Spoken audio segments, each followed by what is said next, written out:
दोस्तों, एग्जाम एक ऐसी चीज है जो भगवान से भी ज्यादा याद की जाती है, लेकिन सिर्फ एग्जाम टाइम पर। मुझे आज भी याद है मेरा पहला बोर्ड एग्जाम। मम्मी सुबह उठते ही कहती थी, बेटा भगवान का नाम लो। मैं कहता, भगवान तो याद आ ही रहे हैं, सवालों के जवाब ही याद नहीं आ रहे। अब पढ़ाई शुरू कैसे होती थी? जब टाइम टेबल बनता था 15 दिन पहले, और इतना सुंदर टाइम टेबल बनता था, लगता था टाइम टेबल बनाने के लिए ही यूपीएससी क्लियर किया है। हर सब्जेक्ट को 2 घंटे, ब्रेक 15 मिनट। लेकिन असल में होता क्या था? पहले दिन ही टाइम टेबल रिप। अब तैयारी की शुरुआत कैसे होती थी? एक दोस्त से कॉल, अबे तू पढ़ा क्या? और जवाब, अरे मैं तो अभी शुरू भी नहीं किया। सुनते ही आत्मा को शांति मिल जाती थी। शुक्र है अकेला नहीं हूं मैं इस नौक में, और मम्मी का सपोर्ट। बेटा पढ़ ले, तेरे पापा ने क्या हाल कर रखा है। पापा आते, तू पढ़ क्यों नहीं रहा? मैं कहता, पढ़ तो रहा हूं। पापा, तो आंखें क्यों नहीं फटी है तेरी? पढ़ने वाले की आंखें लाल होती हैं।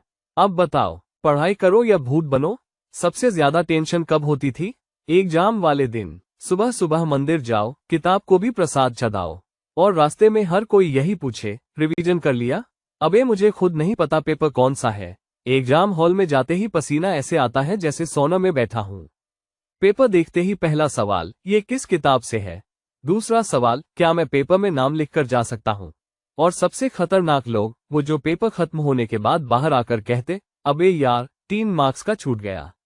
उधर मैं खड़ा हूँ जिसका पूरा पेपर 3 मार्क्स का ही बन पाया। और रिजल्ट वाला दिन, जिस दिन इंटरनेट की स्पीड भी भगवान के भरोसे होती है। रोल नंबर डालो, एंटर करो, एरर 404, रिजल्ट नॉट फाउंड। लगता है किस्मत भी एरर दे रही है। लेकिन दोस्तों, एग्जाम भले ही डरावना हो, पर हर बार एक चीज सिखा जाता है, जिंदगी में मेहनत करने का कोई शॉर्टकट नहीं। छोटे भाई को छोड़कर जो हमेशा नकल करके पास हो जाता है। तो अगली बार जब एग्जाम आए, डरिए मत, बल्कि टाइम टेबल फिर से बनाइए और 2 दिन में फिर से तोड़ दीजिए। क्योंकि यही तो है हमारी स्टूडेंट लाइफ।